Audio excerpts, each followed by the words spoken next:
নাটোরে বাগাতিপাড়ায় আব্দুর রশিদ চৌধুরী নামে এক বিএনপি নেতার বাড়িতে গুলিবর্ষণের ঘটনা ঘটেছে। এ ঘটনায় দোষীদের গ্রেপ্তার ও দৃষ্টান্তমূলক শাস্তির দাবিতে বিএনপির অঙ্গ ও সহযোগী সংগঠনের নেতাকর্মীরা বিক্ষোভ মিছিল করেছেন।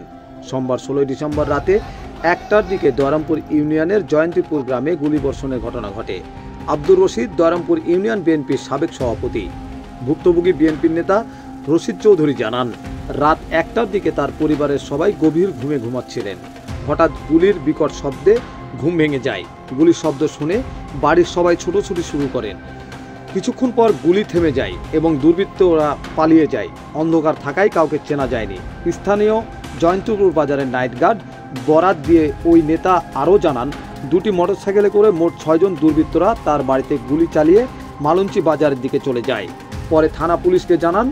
পুলিশ রাতেই ঘটনাস্থল পরিদর্শন করেন এবং ঘটনাস্থল থেকে পিস্তলের 2টি তাজা গুলি ও 7টি খোসা সহ উদ্ধার করেন। এ ঘটনায় ওই নেতার বাড়ির থাই গ্লাস ও ওয়াল ফুটো হয় এবং জানালার গ্রিল বাঁকা হয়। আতঙ্ক ছড়ানোর জন্য তার বসতঘরের কাচের জানালায় গুলি চালানো হয়েছে বলে ধারণা ভুক্তভোগী বিএনপি নেতার। এ ঘটনার সঙ্গে জড়িতদের আইনের আওতায় আনার জন্য প্রশাসনের সহযোগিতা কামনা করেন তিনি। এ ঘটনায় বাগাতিপাড়া উপজেলার 5টি ইউনিয়ন ও পৌরসভায় মালঞ্চি, দয়রামপুর, লোকমানপুর, জামনগর, তামালতলা ও ফাকুয়ারদিয়ারের দোষীদের দ্রুত গ্রেপ্তার ও দৃষ্টান্তমূলক শাস্তির দাবিতে বিক্ষোভ মিছিল ও পথসভা করেন উপজেলা বিএনপির অঙ্গ ও সহযোগী সংগঠনের নেতাকর্মীরা। বাগাতিপাড়া মডেল থানার ওসি আমিনুল হক জানান, খবর পেয়ে রাতেই ঘটনাস্থলে পুলিশ পাঠানো হয়েছিল। আলামত সংগ্রহ করা হয়েছে। পরবর্তী আইনগত ব্যবস্থা প্রক্রিয়াধীন। আব্দুর রশিদ চৌধুরী ভাইয়ের বাসাতে সন্ত্রাসী হামলা হয়েছে। আমরা আজকে সকালে রাত্রে নিউজ পেয়েছি। নিউজ পেয়ে সকালে আমরা সরজমিনে গিয়ে দেখি তার বাসাতে 6 ম্যাগাজিন অর্থাৎ 18টি গুলি বর্ষণ করা হয়েছে। তার জানালা ভেদ করে তার বেডরুমে এবং বিভিন্ন রুম থেকে জানালাকে লক্ষ্য করে গুলি ছোড়া হয়েছে। সে গুলিগুলো একদম তাজা গুলি সহ। আমাদের এই বাগাতিপাড়া থানা বিএনপির কর্মসূচির অংশ হিসাবে প্রতিটা ইউনিয়নে বিক্ষোভ এবং প্রতিবাদ মিছিল, তারই অংশ হিসেবে আমরা আজকে এই প্রতিবাদ মিছিলে অংশগ্রহণ করেছি।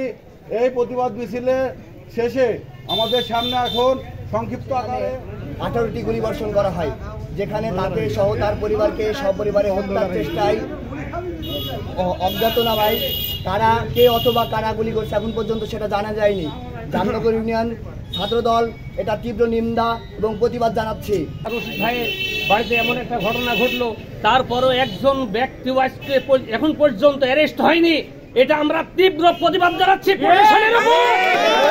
এবং আরেকটা কথা আপনাদের সামনে উপস্থিত করছি, সেটা হচ্ছে যে আমাদের যারা বিএনপি করি তাদের প্রত্যেকটা মানুষকে আজকে লক্ষ্য রাখতে হবে, খেয়াল রাখতে হবে, আমাদের সাথে যেন আওয়ামী লীগ ভিড়ে বড় ধরনের সহিংসতা করার সুযোগ এবং সাহস না পায়।